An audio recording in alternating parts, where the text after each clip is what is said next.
40 años. Historia de una época. Con Javier García Isaac.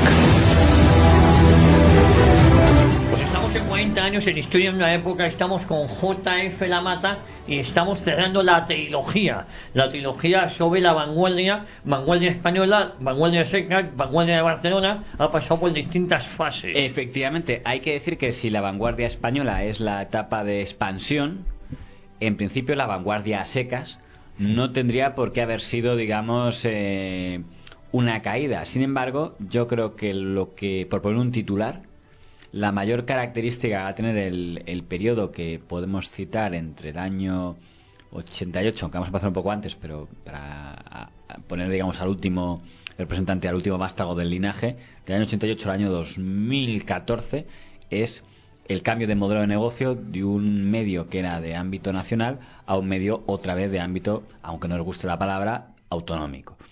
Pero hay que decir que claramente hubo una apuesta que no salió bien del conde de Godó, de Javier Godó Montañola, para que la vanguardia fuera en todos los sentidos un medio de ámbito nacional. Pero y no solo de prensa, hablamos de todos los medios. Pero vamos a retroceder a donde lo habíamos dejado, que es la muerte de Franco. Nos habíamos sobre la muerte de Franco ya en el 20 de noviembre de 1975. El editorial o el artículo que saca el dueño. Editorial, pero firmado. Con Carlos Godó Valls diciendo: he llorado cuando me han dicho que ha muerto el general Franco y estoy orgulloso de haber pertenecido a la España de Franco y a la Cataluña de Franco.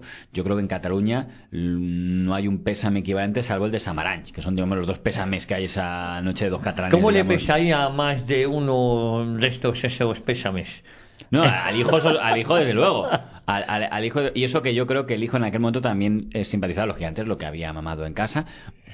Pero digamos, luego el hijo, aunque ha evitado muy cuidadosamente firmar nada, no ha habido ningún editorial firmado en toda su historia que yo sepa de don Javier Godó Montañola. Hace poco publicó un artículo firmado que es muy raro, elogiando a Juan Carlos I cuando abdicó, pero en general la firma de Javier Godó Montañola ha aparecido muy poquitas veces en el periódico La Vanguardia. Tampoco la de Carlos Godó ha aparecido muchas veces, pero esa fue una. Cuando murió Franco, ahí quiso que apareciera su firma de apoyo.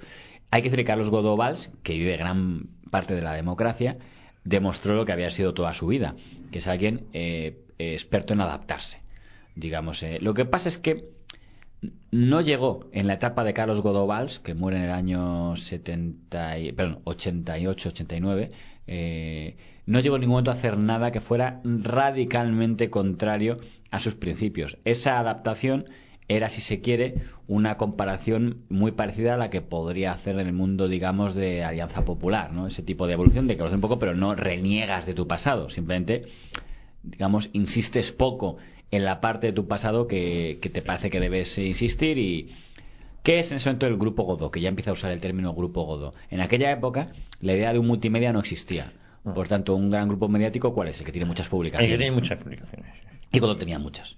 Lo comentamos un poco al final. Él tenía una serie de publicaciones y además hacía algo muy inteligente, que no se sabía, ¿no? Que no quería que se supiera que eran de él. Entonces, publicaciones que iban desde La Codorniz hasta revistas como Hoy Sería el Jueves, que eran casi revistas de ver señoritas ligeras en portada, a revistas como El Papus. El Jueves llegó a ser... Sí. Pero fíjate, la revista más macarra no era El Jueves, porque luego el Jueves se ha ido macarrizando más con los años. No digamos lo que hoy, que ya no es de ellos, hoy es de un empresario de origen, no sé si chileno o argentino, llamado experto en defraudar a Hacienda, pero además es el que es el dueño de un grupo que se llama Grupo RBA, que es el que ahora es dueño de eso, pero en aquel momento sí venía de allí. En el fondo, grupos de Cataluña siempre. Sí. Pero por ejemplo hay una revista que se encuentra mucho más macara, que era El Papus, que hacía caricaturas también pseudo guarras. Hoy quizá quería ñoñas, pero sería el equivalente de lo que ahora es El Jueves, sería en su El Papus. Y como en aquella época era más novedoso, pues ver caricaturas de un político desnudo, cosas así, eran muy llamativas. También atacaban mucho a los militares, con lo cual parecía que querían recordar aquel Cucut, ¿no? El equivalente al Cucut en la España del 77. Del Papus hubo un atentado muy famoso, que siempre se ha atribuido. Me hace gracia que parece que los atentados, cuando son en Cataluña, y de verdad no pretendo levantar bandera, como supongo que podrá parecer, del anticatalanismo, porque me parece muy bien que se reivindique, pero me llama la atención que cuando es un atentado de una publicación catalana como es el Papus, verá usted que hay 1000 documentales. Hubo un atentado en esa época al País, a su director de pueblo le metieron también una bomba, que también podrían llamar, si le gusta la etiqueta ultraderecha, fíjese que ya no estoy equiparando con los atentados de la extrema izquierda como pudiera ser la California. Incluso hablando de atentados atribuibles a la extrema derecha, sí me parece que da más pie que haya un documental o una película si son en Cataluña que son en el resto. Y se habla más del atentado del Papus en documentales que del atentado al país. Que tomó la vida a unos o sensoístas, si no me equivoco. Sí, pero sí, pero que se le ha dado... Pero que era una revista, digamos, bastante menos... Fíjese, el Papus provocó otra... El atentado del Papus provocó una huelga, no ya en Cataluña como lo que comentábamos la semana pasada del caso Huertas, provocó una huelga en toda la prensa. Es algo muy llamativo, la única vez en que en toda España no ha salido el periódico. Contra la voluntad de los directores. O sea, que me acuerdo que los directores, Juan Luis Cebrián del País, José Luis Cebrián de ABC, Miguel Ángel Aguilar de Diario 16, dijeron, pero ¿cómo vamos a hacer una huelga? Entonces, entre comillas, está consiguiendo el atentado. Si supuestamente el atentado es... Para que no saliéramos... Si encima como protesta, pero en aquella época había una especie de movimiento raro, comunistil, en los comités de empresa. Por supuesto, la Riva el primero, porque la Riva hace mucho tiempo que estaba ya totalmente tomado por estos comités de empresa, tal, la prensa pública ya se sabe. El único que salió fue el Alcázar. Es una cosa curiosa porque demostró, no sé cómo, eso el señor Gebello, que creo que aún vive, o el señor sigue viviendo, Antonio Gebello, buen amigo. Nos lo podrán contar, pero parece ser que ellos tenían una red de repartidores, digamos, de simpatizantes con la causa, llamémoslo así, y entonces no les bloqueaban. Primero, no tenían infiltrados de comités de empresas raros dentro, pero sobre todo, no necesitaban una empresa privada, por lo menos aquel día, para vender los periódicos. Y entonces ellos mismos, o redactores, o amigos, o un grupo de gente que a lo mejor eran todos, yo que sé, afiliados de Fuerza Nueva, lo que fuera. El caso es que fueron físicamente a repartir el periódico en las calles, a la antigua usanza de Extra, el Alcázar. Bueno, es una cosa divertida del atentado del Papus, mientras todos los demás periódicos, rabiando, no podían, porque fue una cosa en la que un grupo de empleados tomó el control de... Y no dejó que saliera. No solo ni el AS salió aquel día. Pero esto lo cuento porque en el fondo lo peor del atentado del Papus es que le molestó mucho a Godó, porque a Godó no le gustaba que se supiera que el Papus era de él. Era algo que no quería que se supiera. Le pongo otro ejemplo, Telexpress, una revista de la tarde también muy liberal en la Barcelona de los años 70. En un momento un tío muy antisistema, casi anarquistoide, cuyo nombre no me sale ahora, pero me acordaré luego, que escribía en Telexpress, hace un artículo metiéndose con el ABC. Dice, el ABC lo único que vale es para hacer un barquito, ponerlo en el baño y orinarte encima. Eso llegó a decir, sí. Eso escribió un artículo de Telexpress. Y eso llevó a que fuera llamado a despacho de Godoy diciendo, pero ¿cómo haces esto? Tal, el ABC de mi amigo Luca de Tena, tú no puedes publicar esto, tal. Y al final lo que acabó haciendo Godó fue vender Telexpress a otro empresario llamado Sebastián Auller, del Opus Dei, pero más liberal, pero porque en fondo Godó no quería jaleos. Godó no era alguien que quería que sus periódicos polemizaran. Quería dar información. Es verdad que también reconozcamos que tienes una ventaja para no querer polemizar cuando tienes casi el doble de lectores que todos sus competidores en Cataluña. O sea, que decir, acuérdese usted que de entre el año 75 y el año 85, en 10 años, desaparecen todos. No sobrevive ni uno. Ni Mundo, ni el Telexpress sobrevive, ni Mundo Diario sobrevive, ni el Noticiero de Barcelona sobrevive, ni el Diario de Barcelona, el Brusi, el periódico más antiguo de España, que era mucho más antiguo que La Vanguardia, sobrevive. Porque al final, en Cataluña, y es un fenómeno sociológico que necesitaríamos que un demoscopista nos analizara, es donde más se acuña la idea de franquismo anticatalán. Por tal, todo el que ha convivido con el franquismo es un ser repugnante. Por tanto, ningún periódico puede digerir en Cataluña, donde se cala muy bien la teoría del franco anticatalán, pues no se puede, digamos, convivir un periódico que diga ser catalanista si convivió con el franquismo. El único periódico que consigue esa hazaña es La Vanguardia. Recordemos, La Vanguardia en aquella época no había ni... Fíjese, hablamos del caso Galinsoga. El caso Galinsoga no es mencionado en la propia La Vanguardia hasta el año 96. Es la primera vez que un periódico de La Vanguardia hace alguna referencia a aquel director que tuvimos que dijo que el catalán era una mierda. Pero fíjese que hay que pasar el 96. Con Godó ya muerto. Con Godó Valls vivo no apareció nada, ni menciones a Companys, ni homenaje a alguno, nada. No es, yo creo, porque La Vanguardia, digamos... impusieron la censura, sino yo creo que es que ese tema no le interesaba nada sacarlo a nadie en Cataluña. ¿Cuándo muere Carlos Godó, me parece, ¿no? El que había firmado ese el tercer Godó y el, digamos, el franquista. ¿Cuándo muere? Muere en el 88. ¿Cuándo se deja de ser La Vanguardia española? Año 78, mucho antes. 10 años antes, vale. Pero acuérdese con qué editorial deja de ser español. Dicen que ellos dejan de ser La Vanguardia española porque les parece que eso es una reiteración. Dice, porque La Vanguardia no puede ser otra cosa que española. Entonces, que ya no hace falta que lo digamos porque ya está claro. Es bueno sacar esos dos artículos, esos dos editoriales, el del 75 y el del 78. Hay que recordárselo de vez en cuando a la vanguardia. Y es que, claro, en aquel momento probablemente la Cataluña no era tan independentista ni por asomo. Es que, fíjese, los independentistas, ¿cuántos diputados sacan? Uno en las primeras elecciones. Uno que ni siquiera era independentista, que era Heribert Barrera, que todavía estaba en plan autonomista. Era los derechos diferencial. ¿Qué era el peligro para la vanguardia? No era el independentismo, era el comunismo. Porque recordemos que lo que sí tenía mucha fuerza en la Cataluña de los 70 era el comunismo, que se parecía mucho al liberalismo. De hecho, muchos de los comunistas de entonces hoy son liberales. En aquel momento se mezclaba mucho el tema. Y la vanguardia de eso no les molaba nada. O sea, ellos no querían nada. Entonces, claro, la vanguardia contribuyó. No fueron los únicos, pero contribuyeron en la medida de lo que pudieron a apoyar, crear lo que sería el puyolismo. Sí, porque era lo que parecía el dique de contención contra el comunismo. Y vaya si consigue. Recordemos una comparación muy básica. En el año 79 hay dos elecciones: generales y autonómicas. Generales y municipales. Generales: primera fuerza en Cataluña, PSC. Segunda fuerza en Cataluña, PSUC. Tercera fuerza en Cataluña, UCD. Y cuarta fuerza en Cataluña, los puyolistas del Pacte Democrático. Elecciones municipales en Cataluña: primera fuerza, el PSC otra vez, con Narcís Serra. Segunda fuerza, el PSUC, los comunistas, otra vez, con Macià... Ay, se me olvidó el nombre, que ahora está en el Corte Inglés. Y tercera fuerza, UCD, con Sentís, la guardia, que son de la Cuarta, ese puyolismo raro que está por ahí, llamado entonces Convergencia y tal. Y Esquerra, yo creo que ni sacan. Y si sacan, sacarían una o dos. Era una cosa residual. Por lo tanto, Esquerra no representaba ningún peligro para nadie. Era una cosa... ¿Por qué? Porque era pasado. Yo conozco las teorías del señor Barbadillo de que Franco ayudó a fomentar al PSOE y tal. No negaré que puede que digamos, para el régimen pudiera ser más interesante una alternativa socialista que comunista. Pero que no se olvide una cosa que es muy importante, que es el factor generacional. O sea, no tiene nada que ver para un votante joven que quiere votar la imagen de Carrillo y la Pasionaria con los jóvenes universitarios Felipe y Guerra. Por esto también pasaba en Cataluña. Es decir, al final Esquerra era algo muy viejo. O sea, Barrera era el exsecretario de Companys. Dices, a mí ya eso me suena viejo. No como ahora, que parece que nos mola hablar del pasado. Que lo empieza Esquerra Republicana reivindicando con una alegría a Companys. En el año 77, Companys, no es que Esquerra le quisiera machacar porque recordaba sus crímenes. Eso lo recordaba la derecha. Es que todo lo que sonaba a la guerra no le interesaba a nadie porque era lo viejo. Nadie quería hablar de eso en los 70. Era como, ¿pero qué me está usted contando de reivindicar ahora?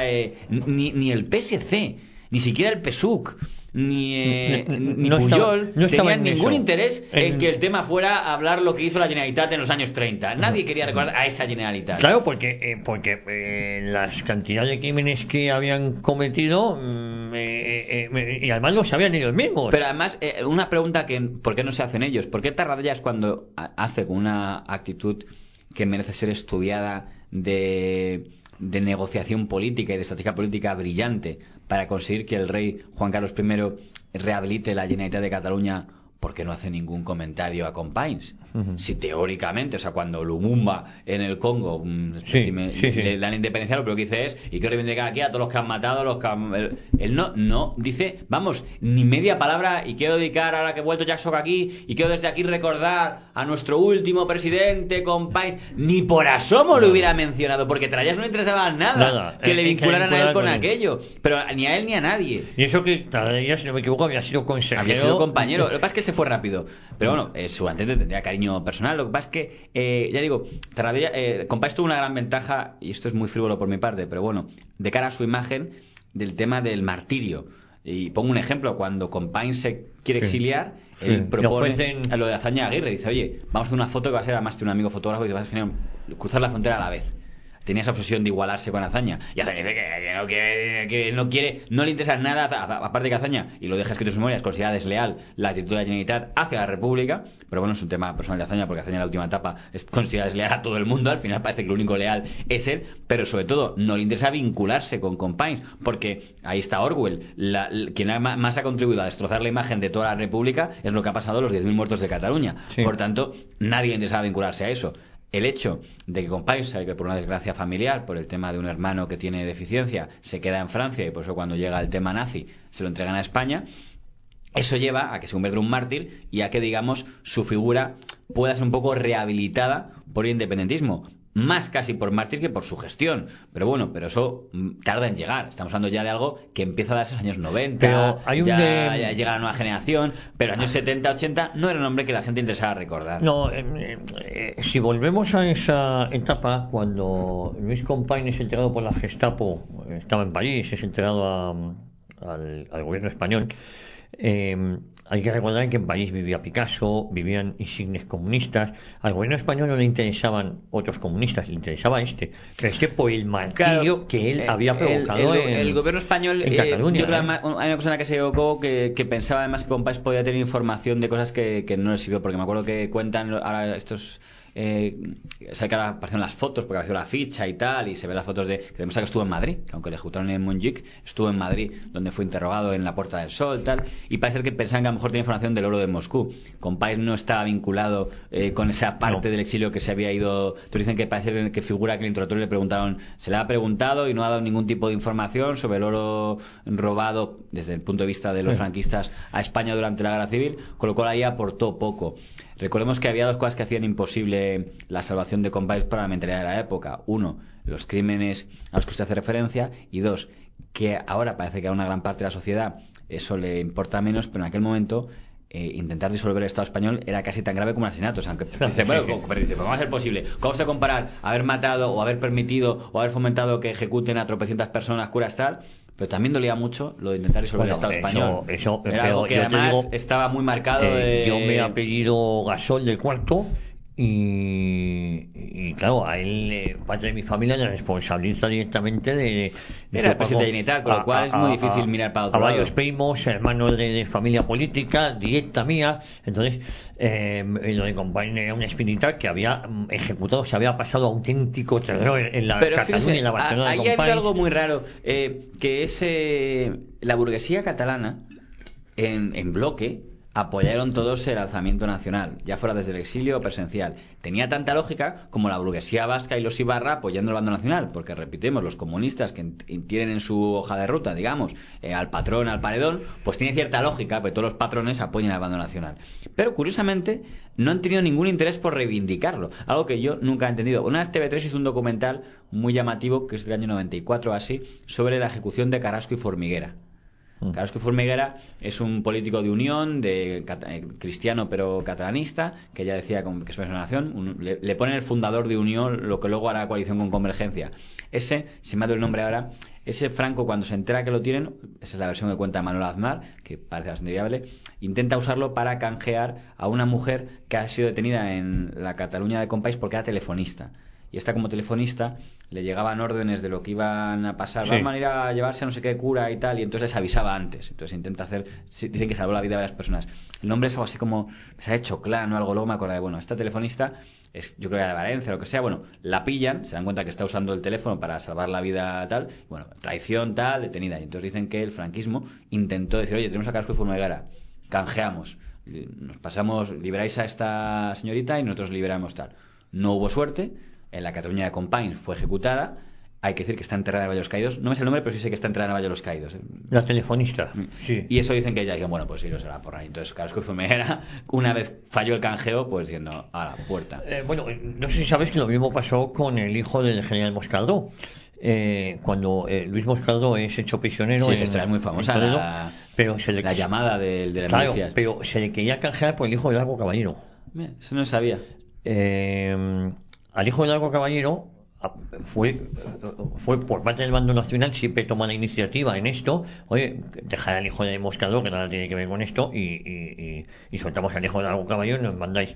No quisieron, y al hijo del general Moscardó lo asesinan, no hay ni hay una investigación, el otro día vi por aquí al señor Togores, hay una investigación muy buena porque hubo gente que intentó decir que ese episodio era mentira, el episodio del hijo de Moscardó, y entonces tuvieron que hacer toda pero un periodista americano, era un americano. Esto ya es hubo una investigación de cómo acreditaban que era verdad la ejecución del hijo de Moscardó, pero que se intentó negar. Poco se sabe que al hijo de Largo Caballero lo liberan cuando acaba la guerra, y nadie le fusiló ni nada porque no tenía delito de sangre, no tenía nada. Es decir, esa era la distinta moral de unos y de otros. En cambio, el que tú comentas, si había cometido el grave delito desde el punto de vista que era intentar romper España. Es que ese además matiz es algo importante, que aunque la gente ahora no lo puede entender, para alguien, para el sentimiento de honor que habían entre muchos españoles, era algo incluso casi peor que matar a alguien, porque es intentar destruir, digamos, el país, el una país patria. de todos, la patria Eso, de todos, la eso nación. yo creo que la gente joven ya no lo entenderá. Ya ahora no hay ese sentimiento todavía. Que era por eso que la figura de Companys, aunque pueda ser un poco contradictorio, probablemente para muchos dirigentes del régimen era peor que haber pillado a Azaña. Y O sea, llegamos bueno, a este punto. esto viene a cuento de que Eso. cuando Tarradellas llega y dice viva España y viva el rey, Sí, sí. algo que se comenta poco. Puyol ya es más listo, él ya no lo hace, pero Tarradellas sí.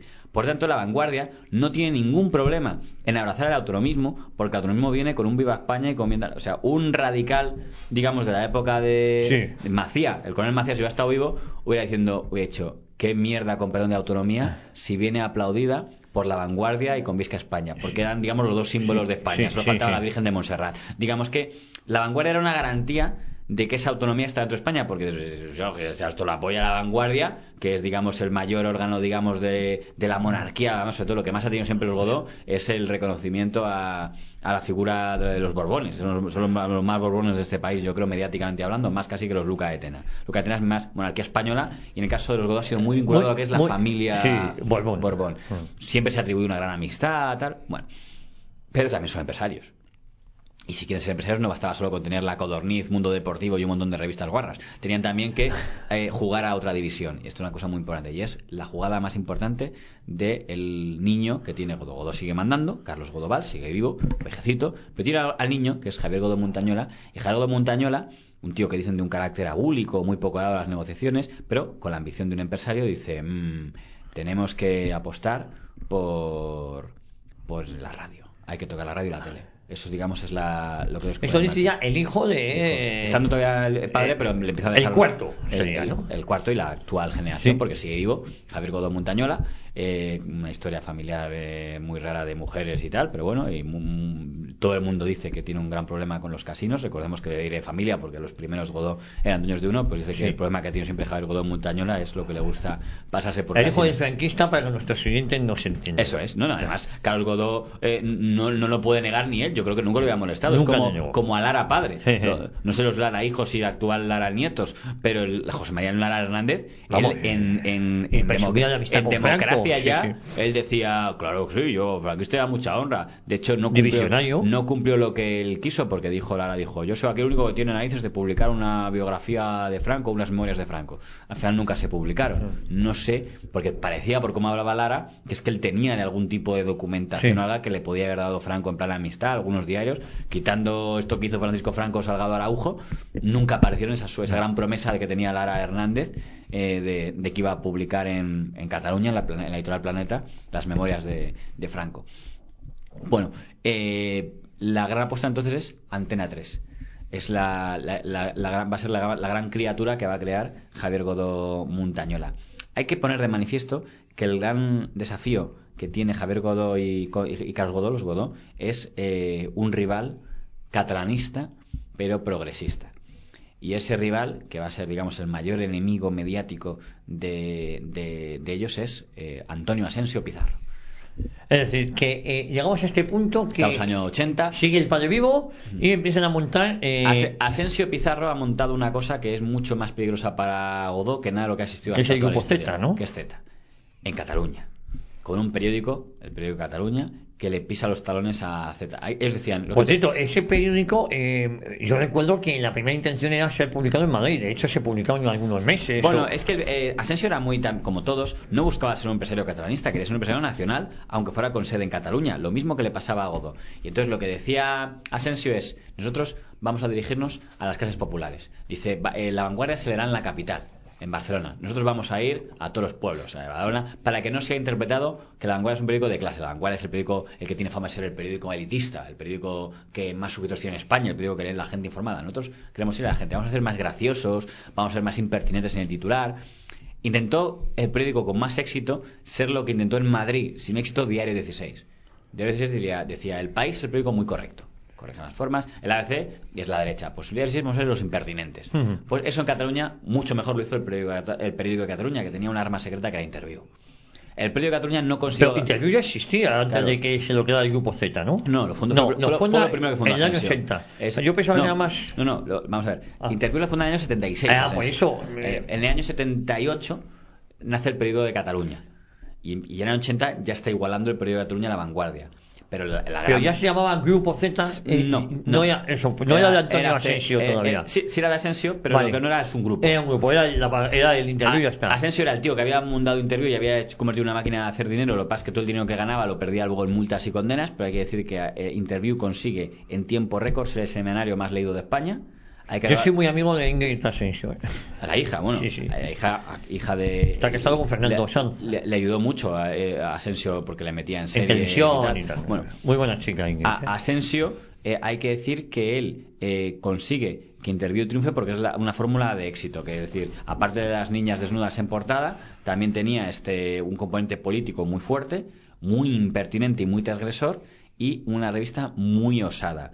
Hay que decir que en Interview publicaban periodistas que podríamos llamar franquistas. Pedro Rodríguez, que es el mentor de Fernando Onega, escribía en Interview y hablaba bien de Franco. Es verdad que con una condición muy contra la ultraderecha. Él se para diciendo el Francisco nunca hubiera apoyado a esta ultraderecha de hoy, Francisco Franco sentiría vergüenza hoy de Blas Piñar, pero está hablando desde posiciones de alguien que se reconoce como franquista, algo que Interview 10 años después sería imposible. Sí. Emilio Romero escribía en Interview, ¿no? Era una cosa muy llamativa. También los gigantes escribían un montón de comunistas, Arotecle, Montalbán, o sea, era una cosa interesante en ese aspecto y muy transgresor. Pero igual que era transgresor hoy contra Pío Cabanillas o contra Suárez o contra Fraga. Es verdad que no iba a ser transgresor contra Carrillo y contra Felipe, pero sí tenía un abanico amplio de gente que queremos ridiculizar con tal de que huela un poco a derecha. Y ahí sí en Interview sí aparecen homenajes a Companys y tal, una entrevista a la hermana, que aunque se hace como homenaje como atrevido, si hubiera entrevista, reconoce a la hermana que le dejaron ver a Luis Companys antes de que lo ejecutaran, como acto de que respetó, digamos, la última voluntad que pidió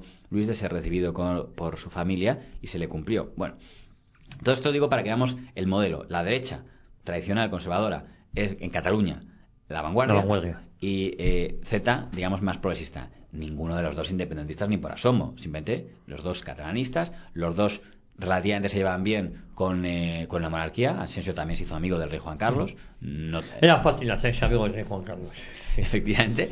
Y en el caso en aquella época es que Juan Carlos era el amigo de todos, también es cierto, como Steven dice. Pero que quiere decir que ninguno, por tanto, iba a apoyar nada de independentismo de los dos grandes grupos catalanes que compiten entre ellos simplemente por ver cuál de los dos es más catalán. Y los dos tienen la misma idea, que es necesitamos una radio. No una radio catalana, una radio nacional. Tanto Asensio como Godó jugaban a lo mismo, querían ser un magnate español, no catalán. Y es cuando juntos montan una cosa que se va a llamar Antena 3 Radio. Que eso sale en FM en el año 82, en la etapa final de UCD. Hay que decir que entre los padres de Antena 3 Radio, que nunca nadie le va a reconocer, estaba don Adolfo Suárez González, que su despacho de Antonio Maura se encarga de gestionar expresamente la concesión de emisoras a cambio de un 20% de capital, y tiene en el consejo representándole a su cuñadísimo don Aurelio Delgado y a un tío llamado Palazón, que luego se fuga de España por un escándalo de divisas, era lo mejor de cada casa, ¿verdad? Sí. Eso estaban todos en esa... Y era el testaferro de Adolfo Suárez. Claro, toda esta gente, sí, eso está, la gente que lo vea, no tiene más que ir al registro y ver el consejo de administración. Yo tuve que preguntarle a uno de los directivos, oiga, tío, porque veo que figura aquí Aurelio Delgado y Javier Palazón, y me dice, bueno, es porque Suárez tenía el 20% tal, y va, mira, eso no lo sabía. No lo sabía yo. Mira, acabamos de dar un dato importante. Suárez tiene el 20%, tenía el 20% de la primera antena de radio. No existe la televisiones privadas, por ejemplo. No, pero ya aspiraba a ello. Sí. Entonces, imagínese usted los planes que tenía. Seguramente nunca pasó. Probablemente Suárez podía decir, oye, tengo una tele afín y una radio afín. No, para mis proyectos políticos que venían mal, después. Que todavía tenía, ahora le quedaba mucho callo, ¿sabes? Al final no salió nada de lo que intentó, pero que podía tener lógica, que él decía, ¿cómo consigues, digamos, esto es muy triste, pero bueno, ¿cómo conseguimos montar una radio con licencias FM que nos concedan? ¿Cómo conseguimos que nos concedan licencias en FM? Con amigos políticos. Y en este caso, pues el despacho de Antonio Maura se encargó y el gobierno de Calvo Sotelo pues le gestionó todas las FMs, vamos, más que nadie. O sea, no hay una emisora que tuvo más FMs en tiempo récord entre el año 80 y 82 que Antena 3 Radio para montar todo el tema, con lo cual... Y estaba Adolfo Suárez, el grupo La Vanguardia, el grupo Godó, vamos... Y había más socios.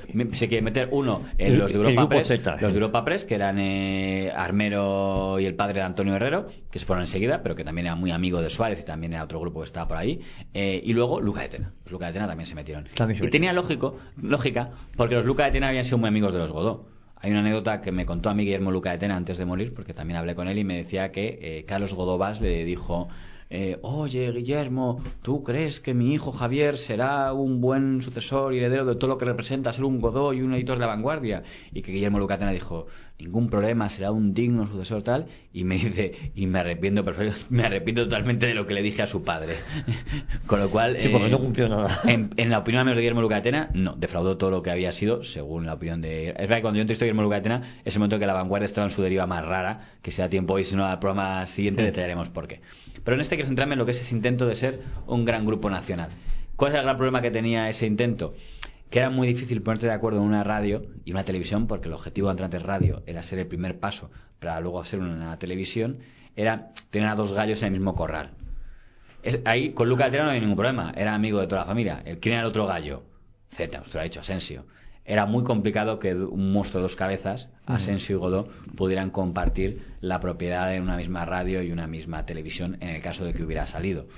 Por tal, eso al final pues acabó en divorcio, como era inevitable, y Godó hubo una ampliación de capital, salió una bolsa, el primer medio que es la bolsa. Imagínate la pasta que estaban ganando una radio para que sea la primera radio de España que sea la bolsa. Y dijeron a Asensio, mire, pírese usted. Y entonces se va Asensio para crear su propio proyecto de televisión, que no se llamaba Univisión, y se queda Godó como presidente de Antena 3 Radio y presidente de ese proyecto de Antena 3 Televisión. Esto es muy importante decirlo porque en ese momento es cuando La Vanguardia da un viraje muy interesante. En el año 82 llega al poder Felipe González Márquez, del Partido Socialista Obrero Español. Esto es muy interesante porque hemos dicho antes que para conseguir las licencias de radio venía muy bien el favor político de la UCD. Y la UCD ayudó mucho al tema. Estamos en el año 87-88 y va a abrirse algo que interesa mucho, que es el concurso para los canales de televisión privados. La primera vez que en España va a haber canales de televisión privada. Y que esto va a ser el año 89. Es que las fechas aquí son muy importantes. En el año 89, el concurso de las televisiones privadas, en el que el gobierno de Felipe González va a decidir a qué tres grupos le concede la varita mágica de darle un grupo. Hay dos catalanes, en el fondo hay tres porque Durán también era catalán, pero bueno, vamos que hay grupos catalanes, Asensio y Godó. Parece lógico pensar que no va a dar a dos. Digo, oye, si ha dado ya uno, da uno. Con lo cual aquí hay una bronca entre Asensio y Godó, a ver quién se lleva a la tele. Si Univisión con Asensio o Antena 3 con Godó. Asensio tiraría dos fuertes. Asensio va a ese concurso. Asensio en ese momento seguían con la radio y se separan. No, se había separado de la radio porque Godó se la queda. Dice, oye, se hace con la mayoría del capital. Y entonces Asensio dice, bueno, pues si no vamos a mandar, pues creo el mío propio. Entonces Asensio, vale. Se separa. Eso. Ha sido cofundador, pero se separa Antena 3 Radio y en el concurso de televisión van ya por separado. Los dueños, los de Antena 3 Radio, los mismos socios, ya sin Asensio, con Antena 3 Televisión, ahora bien, ya con Godó como claro jefe, con el 52%, y además con un contrato que decía que se llevaba un porcentaje de toda la publicidad, Godó, a nivel personal, con lo cual ya estaba claro que el jefe era él. Y en cambio Asensio va con su propio canal, que se llamaba Univisión.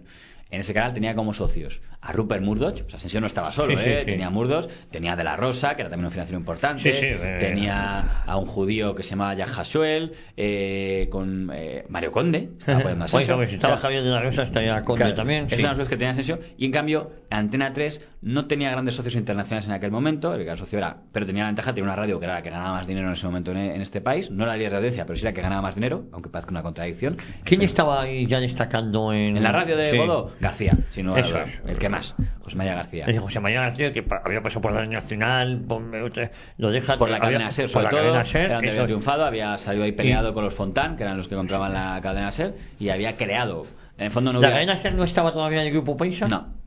García se va peleado con la SER, con los Fontán, que son los que en asunto controlaban. Bueno, García también se pelea fácilmente con todo el mundo, porque además él entiende que debe mandar él. Dice, yo aporto el dinero, luego, porque él dice, si yo soy el que... Lo malo es cuando tú generas dinero, cuando tú eres un locutor de radio o un presentador de televisión en el que te convences de que tú generas dinero, es muy difícil para los jefes controlarte. Porque lo que le pasó a Paco González cuando se peleó con la SER, al final dices, oye, perdona, el que trae dinero aquí soy yo, con lo cual, cuidadito con cómo me tratas. Es muy difícil, o sea, yo me meto en el cuerpo de ser un directivo de un medio de comunicación, o sea, el gerente de la SER, de la COPE, de Onda Cero, y es difícil controlar una estrella, llámese Carlos Herrera, antes unos sean más majos, otros menos, pero es muy complicado para ti, porque para él, tú eres el jefe, pero para él, el que trae a los espectadores y a los clientes es él. Entonces eso siempre con García es el mejor ejemplo de eso, porque es una de las personas que peor se ha llevado con los gerentes siempre, es más, ha pedido la cabeza de alguno de ellos, y a veces hasta le ha ganado, y otras veces ha perdido. Pero todo esto viene a cuento de que La Vanguardia hace una cosa que es muy interesante, lo que es la familia Godó. que es que en ese momento decide cambiar casualmente al director de La Vanguardia. Recordemos, concesión en el 79, un año antes, deciden cambiar al director de La Vanguardia y poner al director a Joan Tapia. ¿Quién es Joan Tapia? Un periodista, en ese momento firma con Juan Tapia, pero como ahora es Joan Tapia, yo respeto su voluntad y le voy a llamar Joan Tapia, pero quiero decir que cuando todo el tiempo que fue director firmó como Juan Tapia. Joan Tapia, que es miembro del gabinete de Miguel Boyer y Carlos Olchaga. Es decir, alguien del PSOE, vamos a ser claros.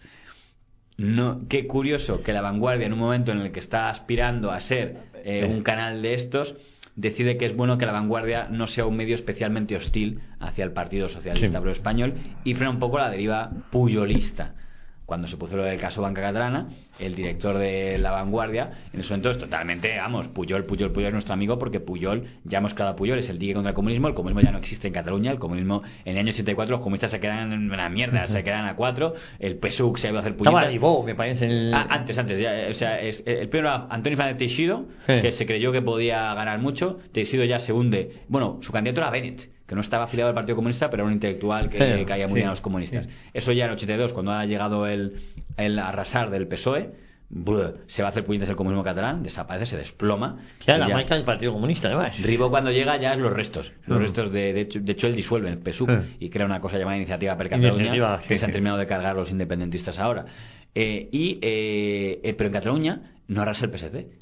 Arrasa a nivel general el PSC, pero a nivel, o sea, el PSOE, porque a nivel general es más PSOE que PSC, pero a nivel autonómicas es puyolismo. Con lo cual ya no hay peligro ya no hay ese miedo que había de revolución comunistoide en Cataluña, ya se ha esfumado, La Vanguardia está tranquila, dice misión cumplida, Pujol nos cae bien y tal, y además vamos a contribuir un poco en lo que podamos que Pujol se lleve bien con el Estado. Recordemos que es una etapa en donde el Pujol que nos venden y lo que todo el mundo se cree es que Pujol es el hombre de Estado. El que ese catalanismo, o sea, digamos, lo que dice la derecha es a los franquistas, veis, os habéis equivocado, puede haber un catalanismo compatible con la unidad del Estado. Eso, el mismo Partido Popular lo compra de una manera entusiasta. No sé qué pensarán ahora. Usted otro día tenía a Jorge Fernández Díaz, que es uno de los mayores defensores de esta tesis. Sí. No sé si ahora él dirá, la idea era buena y siempre se torció al final. Bueno, Jorge Fernández Díaz está en una fase de reconocer muchos errores. Ya reconoció que le engañó con la memoria histórica, yo no tengo por qué dudar. Sí, lo digo porque aquí yo no sé, lo digo totalmente sincero, como hay dos análisis posibles. Hay un análisis posible que es decir, oye, yo sigo creyendo que era posible, o sea, que podía haber un catalanismo compatible con la unidad del Estado y por tanto con la lealtad a la Constitución, solo que se torció al final. O si ha pensado en algún momento que fue un engaño masivo, porque hay dos opciones: o una evolución, la corrupción le sitió y entonces como me sitia la corrupción, entonces triple salto mortal y me vuelvo independentista, o una opción que el tema educativo nos podía hacer sospechar, que es decir, siempre hubo un plan a dos generaciones. Vamos a ver, el independentismo ha tenido siempre un plan a largo plazo y el Estado español era cortoplacista. Aznar lo único que le interesaba son los apoyos. La investidura en ese momento. Oye, hay que cargarse la mili, que se lo pide Pujol, pues, nos cargamos la mili. Se dice poco, eso fue una petición expresa de Convergencia y Unión. ¿Por qué? Porque el puyolismo tenía muy claro, el independentismo catalán, que cargándose la mili era una de las argamasas. Para claro que nadie tuviera que decir viva España ni nada. No, y una argamasa que te hacía, era un nexo de unión entre todos los españoles. Esto, efectivamente, la mili era un desastre, había que cambiarla, había que modernizarla, como tú lo quieres llamar. Se aprovecha eso y dice, anda, pues es verdad que esto no tiene mucho... Lo que el sueño se había traído, la volamos. La volamos porque efectivamente estaba anticuada tal y como estaba. Se podría haber modernizado como en otros países, un servicio militar de 3 meses, mucho más profesional, que el soldadito no sirva para llevar la compra al mando de turno o lavarle el coche. Es decir, existían muchas fórmulas. Pero Pujol decía, si nos cargamos esto ya, el único nexo que tenemos no habrán pasado por la unidad de España, ni amar a su país, ni a su ejército, y fue una obra maestra. Y a eso le sumamos que le pide más competencias que le son dadas. ¿Por qué? Porque Pujol era un hombre de Estado y no se sospechaba de él. Claro, Pujol era un ladrón. Eso ya es objetivo. Eso ya es objetivo, ya lo era con Banca Catalana, con su familia, con el abuelo. Porque si escondes al fisco durante 30 años dinero, ya no hay otra forma de llamarlo. O sea, y entonces todo funcionaba a las mil maravillas porque España miraba a otro lado y el problema catalán no existía. Los miles de catalanes que se daban cuenta de esto y que estaban bajo el yugo de tal eran ignorados. Oye, esto es un problema vuestro, esto es, pues apenas habla el catalán, rotula en catalán y se acabó. Pero fíjese un poco para que vea cómo el teante de Pujol. Cuando Godó nombra, sigue vivo el padre, pero ya es el primer nombramiento que hace el hijo, nombra director a Joan Tapia, director de La Vanguardia, Godó da un mitin brutal en el que dice: cuidado a algunos movimientos periodísticos que veo. Ya echamos de Cataluña a un director anticatalán. Esperemos que no vuelva a haber otro. Fíjese cómo le reciben. Yo he hablado con Joan Tapia sobre esto y me reconoce que él nunca se esperó ese recibimiento. Era catalán, pero como era PSOE, así le recibe Pujol. No, Pujol no dice nada y luego Pujol le pregunta y dice, no, yo no he dicho nada, señor Tapia, eso estoy hablando en general, estoy recordando el caso Galinsoga. Pero una forma para decir, cuidado, me vais a poner a una vanguardia pro-PSOE. Ahora bien, a corto plazo, la vanguardia consiguió su objetivo. ¿Por qué? Porque llega el año 89 y le montan, le conceden lo que quería la televisión. El Godó, la televisión. Antena 3 Televisión es concedida con Javier Godó, conde de Godó, como presidente de Antena 3 Televisión y presidente de Antena 3 Radio. Y en cambio pierde Asensio, que se queda sin tele, cosa que le sentó rematadamente mal. Asensio hace una rueda de prensa diciendo, esto es un robo, nuestra oferta estaba mucho mejor planificada, tenía mejores socios. Sí. Bueno, es uno de los grandes litigios que ha habido y siempre quedó con esa espina él metida dentro de su derrota ante Godó. Pero fíjese, y por otro lado estaba el grupo de Berlusconi, ¿no? Claro, ese venía a su parte. Berlusconi sabía que... Aparte que era muy difícil decirle que no a alguien del poder de Berlusconi. Por cierto, en ese momento era el amigo de los socialistas italianos. Luego resultó que era de derechas, que además lo era, pero que no lo sabíamos. Bueno, porque era un poco como Jesús de Polanco, claro, ¿no? Efectivamente, que es el otro que gana. Los tres que ganan es aquel concurso. Polanco, Berlusconi tiene un socio además muy bueno, porque sabe que por obligación en aquella época el máximo era un 25%. Tenías que tener un socio español, que es la ONCE. La ONCE es un organismo semipúblico, con lo cual en el fondo el gobierno se estaba concediendo una canal a sí mismo, porque en aquel momento si la ONCE tenía un 25%, el gobierno, es decir, la administración, es decir, el PSOE, también tenía una parte, entre comillas, indirectamente de influencia en Telecinco, con lo cual es el reparto de los tres canales que hay en aquel año 89. Cuando muere, por tanto, Carlos Godó Valls y hereda el imperio Javier Godó Valls, Javier Godó es editor de La Vanguardia, el diario más leído de Cataluña y el diario con más suscriptores, ya no del Estado porque le ha ganado al país, pero el segundo. ¿Era rentable? Sí. Pero es que además tiene un diario deportivo que no le va mal, el Mundo Deportivo, ha quedado ya por detrás de Sport, que es el de Asensio, pero importante, y es presidente de la radio privada, la única totalmente privada, porque en la SER el Estado tiene el 25% de España, y es el presidente del primer canal de televisión privado del país, que es Antena 3 Televisión, con lo cual Godó no era un magnate catalán, era un magnate español. Y de los importantes. O sea, podía hablar de tú a tú, incluso con Polanco, con Luca de Tena, incluso más diría, porque tiene una televisión y una radio que no lo ha conseguido. Más potente, Quizá el único que le podía ganar es Polanco, porque la SER y el país facturaban más que La Vanguardia. Bueno, la tele de radio menos, pero tenía más audiencia. Con lo cual, sí, si ya el Polanco le metemos la SER, le ganaba a Polanco, pero era el único que podía mirar de igual a igual a Polanco en aquel año 89.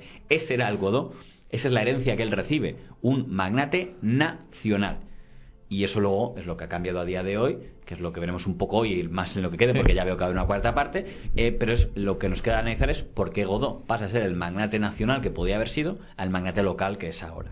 Que es claramente hay un cambio de... ¿Cómo se va produciendo esto? Estamos en el año 89, gana ese concurso, es de los grandes magnates españoles, radio, televisión, un periódico, varias publicaciones que le funcionan bien. Y un periódico muy importante, que además ya ha conseguido limpiarse del franquismo. El apoyo del PSOE, porque hay que recordar que todo esto está el PSOE apoyando por un lado a estos y por otro lado al grupo Prisa, pues claro, tiene el 25% de la SER del gobierno de España, se dice pronto. Pero una cosa que la gente no sabe es que el Estado tenía hasta el 25% de Intercontinental. Con Serrano Suñer, y estaba allí el Estado y tenía hasta el año 93 no deciden vendérsela, que además se la venden, tenía el 25% de cadena ibérica, era una cosa que era por era Onda Cero, luego sale con Onda Cero, sí. El único medio privado, bueno, y Onda Cero era directamente de la ONCE, por ejemplo, era directamente de la administración. Si usted mira los discursos de la época, no son tan agresivos contra la SER nadie, porque la SER es un medio privado. ¿A quién tienen más tierra todos los periódicos de la derecha? A Onda Cero, porque dicen, eso es desleal, es la propia ONCE, que es una lotería del Estado, metiéndose en medios de comunicación. Por tanto, si es privado, oye, es su dinero, pero lo que más revienta a la prensa, digamos, de derecha es que los socialistas estén usando medios con dinero público. Polanco no es el gran enemigo hasta los años 90, ya muy al final, porque ya se mete en esta guerra Pedroja y tal. Los enemigos eran Televisión Española, que es del Estado, la ONCE, porque es del Estado. O sea, eso es para que tengamos, digamos, a quién se atacaba en aquel momento más fuerte. Entonces, el que más inquina, despertar en aquel momento era Onda Cero, por ser del Estado, y esa parte de Telecinco, porque tenía metido al Estado ahí dentro. Que dicen, ¿qué hace aquí el Estado? Usando dinero público, pólvora del rey, para hacernos la competencia a nosotros. Onda Cero es expulsada de la Asociación de Radios Privadas, porque se dice que no puede estar. No puede estar porque tenía capital público. ¿Qué es lo que le falla a Godó? Bueno, dicen que la parte que peor le viene a él es que tiene un carácter muy abólico, muy zigzagueante. No sé cuánto es verdad, tiene que ser alguien muy ambicioso, pero la siguiente apuesta es que ocurre algo muy interesante. Pujol hace una jugada que le va de pena, que se intenta crear un periódico rival de La Vanguardia, que se llama El Observador. Entonces coge a que, por cierto, uno de los directivos es el que ahora dirige TV3, Vicente Sánchez, porque la gente evoluciona muy curiosamente, pero crea un periódico llamado Observador, pone en pasta a un abogado muy raro llamado Piqué Vidal y dos puyolistas de primera orden como son Prenafeta, gente de Pujol, Masía Alavedra, pues gente ahí del entorno puyoliano, y crean un periódico convergente, lo cual demuestra que La Vanguardia ya no se fiaba nada de La Vanguardia como periódico convergente, y ven que es un periódico PSOE, que es la clave, digamos, cuando ya tienes que crear un periódico afín es porque ya no te fías de La Vanguardia. Hay una cosa muy interesante en este mundo, que es que encima había una red de espías rarísima, por ahí repartida por Cataluña, una red de espías que trabajaba para Godó. Lo que pasa es que luego parece que también le espiaban a él, que es una cosa rarísima. Esto lo pongo porque Godó en un momento, de un día para otro, un día se carga de un día para otro. Hay que recordar que en este momento hay varios ministros, o ha habido varios ministros catalanes también, ¿eh? Sí. Los Solana. Pero aquí el más importante es Narcís Serra, que además tenía algo que ver con los servicios secretos en este tipo de cosas. Sí. Bueno, esto lo cuento porque de un día para otro, Godó, en uno de los momentos más dolorosos de su vida, se cepilla a toda la cúpula directiva del grupo, el director general Carlos Fajardo, a Garrofé, que era el hombre fuerte que tenía, en todos los consejos de Antena 3, de tal, y se los cepilla a todos de un día para otro, porque se entera que están conspirando para montar esto del Observador, eran empleados suyos. Pero cual dices, oye, es verdad, una conducta desleal, porque están creando un competidor desde dentro, no mal que los eche. Efectivamente, lo divertido es saber que los echó porque les tenía pinchados los teléfonos. Pero bueno. Es decir, él sospechaba ya de varios de sus empleados. Bueno, por sospechar, si nos fiamos de lo que salió publicado, hasta le había pinchado los teléfonos a su mujer para demostrar que le ponían los cuernos, como parece que pasaba.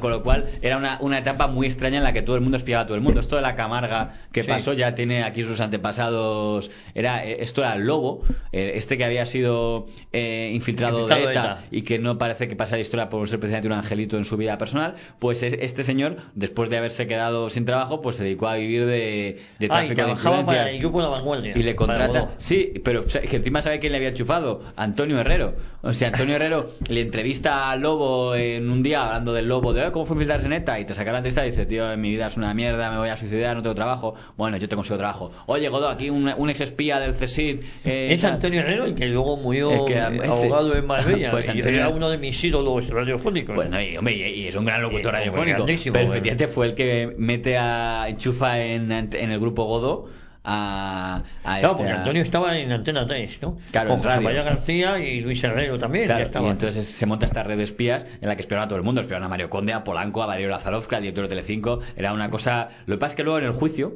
por esta historia, se libró Godó, aunque todo el mundo está convencido de que él estaba detrás, todo el mundo, pero como parece ser que no había una orden directa de él, si su secretaria, que estuvo en el banquillo, que es un poco absurdo de la secretaria y no el jefe, pero como también le habían espiado a él, porque sé que esta red aparte también espiaba a sus jefes, pues eso le ayudó un poco a apretarse. No, ves, también me ha espiado a mí, con lo cual pues eso le sirvió un poco de amortiguador. Yo hablé con el fiscal Mena y me decía que estaba convencido de que era él, pero que como en su momento, digamos, los testimonios no acompañaban y nadie quería reconocer, pues le tuvo que dejar en libertad, y por eso no llegó a ser procesado Godó. Pero esto es para que vea un poco cómo era el tipo de competencia que había en Cataluña. En este ambiente de esa especie de guerra de medios brutal, la primera guerra de espionaje industrial, tenía todos los componentes, Godó decide que necesita más pasta. Y entonces hace una propuesta rarísima, que es la propuesta holding. El grupo mediático Banesto. Esa idea que supuestamente se le ocurre a Godó con Mario Conde: mira, vamos a crear un gran grupo, un gran holding que sea Vanguardia / Banesto. Entonces, si tú tienes un banco aliado, no se te va a acabar nunca la liquidez, porque sabes que ahí hay créditos infinitos para poner en marcha y ya nos cogemos a todos. Eso pensamos en Mateos también, ¿eh? Claro, que también tenía bancos y cómo acabaron todos. Bueno, también tuvo sus manejos en medios muy Mateos, pero incomparables con los de Mario Conde. Mario Conde en aquella época probablemente ha sido el banco que más se ha metido en medios. Lo que pasa es que Mario Conde pensó que entrando en muchos medios estaría protegido, y al revés, yo creo que generó muchísima más desconfianza por meterse en tantos intereses mediáticos. Conde, por lo que sea, a mí me lo ha explicado él y no lo acabo de entender, pero bueno, estaba obsesionado con La Vanguardia, quería más incluso que Antena 3. Dice: yo acepté entrar a Antena 3 Radio, a Antena 3 Televisión, sobre todo a Antena 3 Televisión, porque en radio tuvo menos, pero por su sueño de quedarse con La Vanguardia, de tener ahí un capital fuerte y tal. Y entonces llega un acuerdo, el acuerdo se firma de crear el gran holding Banesto / Godó, y es presentado a los medios de comunicación y sale presentado en La Vanguardia, acuerdo, holding, Banesto, Godó. Claro, en la práctica, aunque el porcentaje de Banesto en directamente La Vanguardia era pequeño, no sé, un 7%, la clave no era eso, la clave no era lo que tenían directamente en el periódico, era en el holding. Pues se ha creado un holding llamado Banesto La Vanguardia con 2 copresidentes, Conde y Godó, y que va a contarlo todo. Antena 3 Radio, Antena 3 Televisión, tal. Y eso es lo que la gente dice, un tándem entre Godó y Conde. Godó abúlico, Mario Conde, tal. ¿Quién va a mandar aquí? Esto no mola. Aquí hay unas gestiones en las que habla Tapia, le llaman al despacho. Rosa Conde, usted me dirá que hacía la ministra portavoz preguntándole esto, y le dice, oiga, ¿cómo ve esto? ¿Usted qué cree? Y Tapia, yo creo que si esto se produce va a acabarse Conde quedándose con todo esto. Y dice Serra, no quiero una vanguardia mariocondista, yo quiero una vanguardia PSC como es ahora, así que paren esto, transmítale usted al Conde que si eso se produce nosotros lo vamos a recibir con hostilidad. Lo que sea, llega a las presiones tal, Puyol también dice, a mí si mi opinión le importa a usted algo yo tampoco lo veo, tal, con lo cual se da un caso muy poco habitual. Pues sí, el observatorio ya había cerrado, aún estaba por allí, pero estaba en pérdidas. El director era un tío que acabó antiindependentista y después loco total y se cargó a su mujer y se suicidó. Una historia espeluznante, la del primer director del observador, no la de su director, Sánchez, que es el que ahora dirige TV3.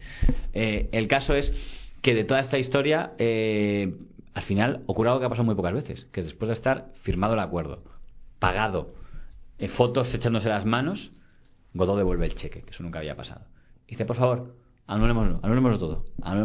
Habían recibido pensiones y habían dicho que... Claro, lo curioso es que el propio Godó ha reconocido las pensiones, que es muy humillante. Generalmente tienes que decir, no, he pensado que mejor no. Es que es muy aburrido. Dices, no, es que me están presionando mucho y prefiero dejarlo. Que vale, pero qué débil eres, tío, si me estás diciendo que el motivo por el que lo haces es porque... ¿Y a Conde a partir de ahí ya le cogen la matrícula? No, ahí Conde dice, ¿cómo? Conde tenía orgullo, todavía tenía poder, y dijo, ¿me haces esto? Pues de mí no se ríe nadie. ¿Sabes qué? Llama al teléfono, Asensio, vamos a hablar. Y entonces hace una jugada muy interesante, que es... ¿No me quieres en La Vanguardia? Vale, me voy. Entro en el Grupo Z. Banesto entra comprando casi el 20% del Grupo Z, pero hace algo más. ¿Sabes qué hago? Ahora, Asensio y Mario Conde entran en Antena 3 Televisión y a la calle. Como tenemos más dinero que tú, Asensio, que no tenía ni un duro, pero tenía el mejor socio que tenía todos los duros del mundo, que era un banco Banesto, el Grupo Z barra Banesto hacen una OPA y compran la mayoría de Antena 3 Televisión. Y el Conde de Godó, La Vanguardia, es apeada del canal que ellos mismos habían puesto en marcha. Hay que decir que justo antes, según me cuenta a mí el propio Mario Conde, el mismo día, le llama otra vez Godó. Oye, que retiro todo lo dicho, venga, cambio otra de opinión. El pacto, el holding Banesto Conde. Vamos, sí. Dice Conde, dice que me ha dejado tirado una vez, ya para mí no tiene palabra. Y le deja fuera.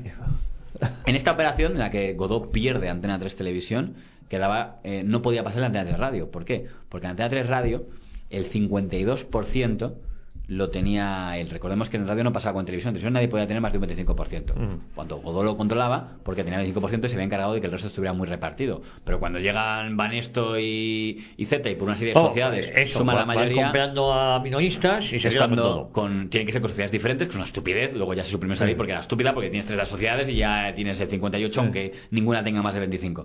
En la radio no había ese problema y tenía él personalmente el 52%, por lo tanto la radio no se la podían quitar. Ahora bien, como sus periodistas, García, Martín Ferrán y compañía, han apoyado que le echen de la televisión, porque todo el mundo estaba en contra de Godó. Godó se gastaba dinero de Antena 3 en los casinos. Hay una condena contra Antena 3 Radio por facturas falsas. Martín Ferrán hacía facturas falsas para que tuviera dinero fresco y poder gastárselos. Un ludópata. Con los casinos, tal. Bueno, sí, pues otros se lo gastan en cosas peores, en su caso jugando. Hay cosas peores, supongo, en la vida.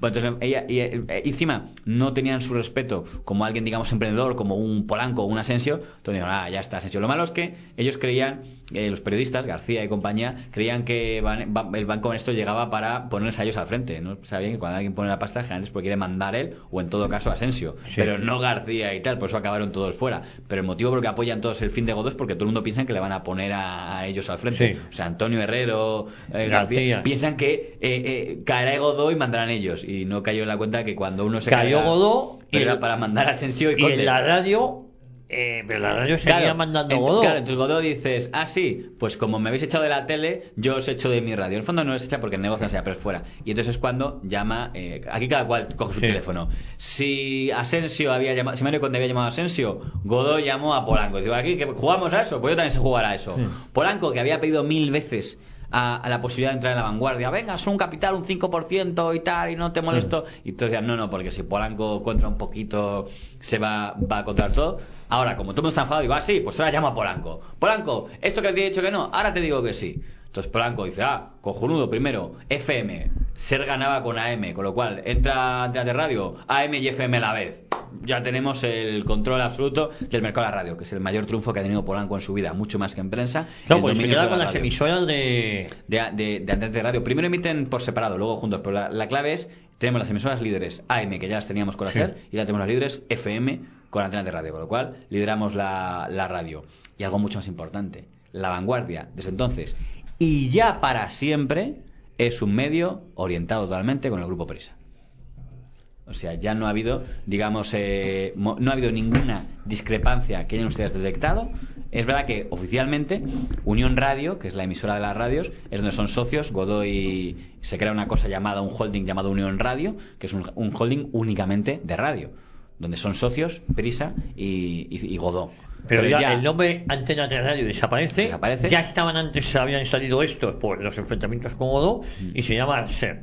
Claro, pero la parte más importante que consigue allí, para que lo entendamos, es que ya es un socio. Y ya cuando eres socio de un medio tan grande como Prisa, y eso ya es para siempre. Y siguen siendo a día de hoy. Godó, ya en el fondo, estoy exagerando, es un poco una filial.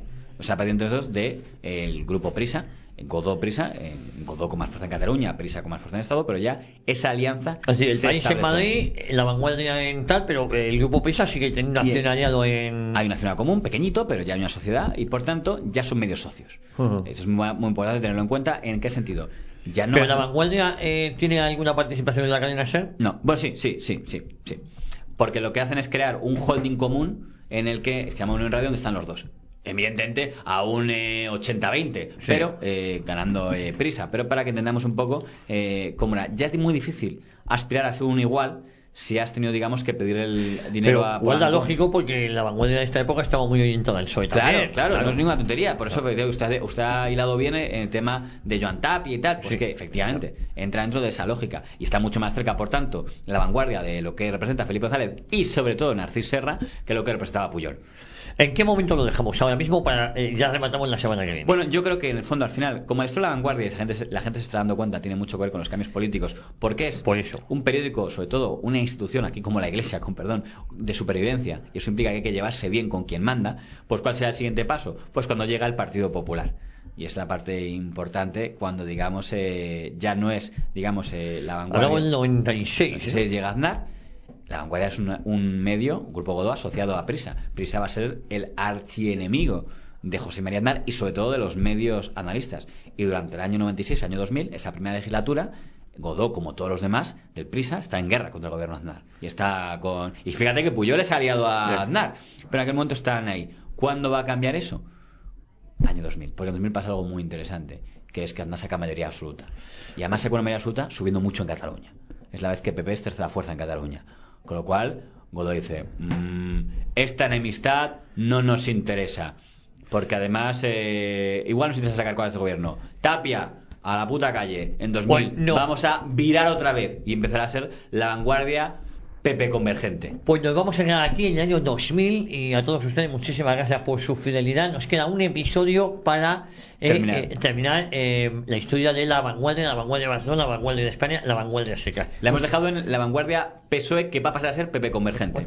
Muchísimas gracias, JF La Mata. La próxima semana aquí en la línea. Y ya terminamos porque ya no hay mucho más. Y a todos ustedes ya saben, les escuchamos, nos oímos la próxima semana.